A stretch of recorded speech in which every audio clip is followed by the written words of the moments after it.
గెలుపే లక్ష్యంగా ముందుకు సాగుతున్న వైఎస్ఆర్సీపీ ఇన్ఛార్జీల మలి జాబితాను విడుదల చేసింది. సామాజిక సాధికారతే లక్ష్యంగా అన్ని కులాల వారికి ప్రాతినిధ్యం కల్పిస్తూ సీఎం వైఎస్ జగన్ తగిన జాగ్రత్తలు తీసుకున్నారు.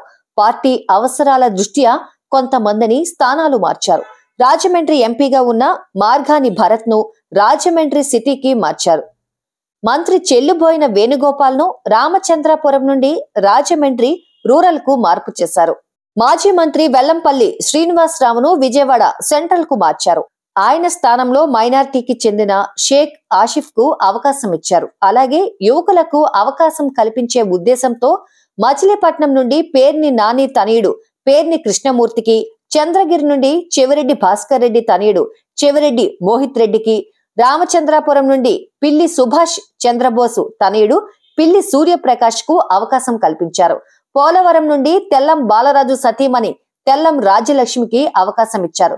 తూర్పు గోదావరి జిల్లాలో కాపు సామాజిక వర్గానికి ప్రాధాన్యం ఇస్తూ పిఠాపురం నుండి వంగ గీత, జగ్గంపేట నుండి తోట నరసింహం, ప్రత్తిపాడు నుండి వరుపుల సుబ్బారావులకు అవకాశం కల్పించారు. మైనార్టీలకు కూడా ప్రాధాన్యతనిస్తూ విజయవాడ వెస్ట్ నుండి షేక్ ఆసిఫ్, గుంటూరు ఈస్ట్ నుండి షేక్ నూరి ఫాతిమా, కదిర్ నుండి బిఎస్ మక్బుల్ అహ్మద్లకు అవకాశం కల్పించారు. ఎస్సీ ఎస్టీలకు కూడా తగిన ప్రాధాన్యం ఇచ్చారు.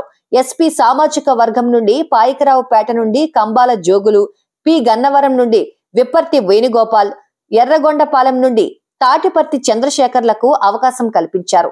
ఎస్టీ సామాజిక వర్గం నుండి అరకు ఎంపీ స్థానానికి కొట్టగుళ్లి భాగ్యలక్ష్మి, పోలవరం తెల్లం రాజ్యలక్ష్మిలకు అవకాశం కల్పించారు. బీసీ సామాజిక వర్గం నుండి మార్గాని మలసాల భరత్ కుమార్, చెల్లుబోయిన వేణుగోపాలకృష్ణ, పిల్లి సూర్యప్రకాష్ లకు అవకాశం కల్పించారు. వైశ్య సామాజిక వర్గం నుండి వెల్లంపల్లి శ్రీనివాస్ కు అవకాశం ఇచ్చారు.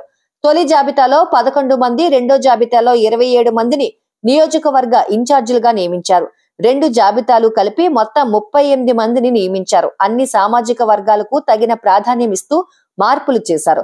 గతంలో వైఎస్ జగన్ చెప్పినట్లుగా వివిధ కారణాల వలన స్థానం కోల్పోయిన వారిని పార్టీ సేవలకు నామినేటెడ్ పోస్టుల్లో నియమించి వారి సేవలను వినియోగించుకుంటామని వైఎస్ జగన్ చెప్పారు. సామాజిక వర్గాలకు న్యాయం జరిగేలా ఎస్సీ, ఎస్టీ, బీసీ, మైనారిటీలకు సమ ప్రాధాన్యమిస్తూ ఈ ఇన్ఛార్జీల ఎంపిక జరిగింది. సీఎం వైఎస్ జగన్ తాను తరచూ చెప్పే సామాజిక న్యాయాన్ని మరోసారి చేతల్లో చూపారని రాజకీయ విశ్లేషకులు జగన్ ను ప్రశంసించారు.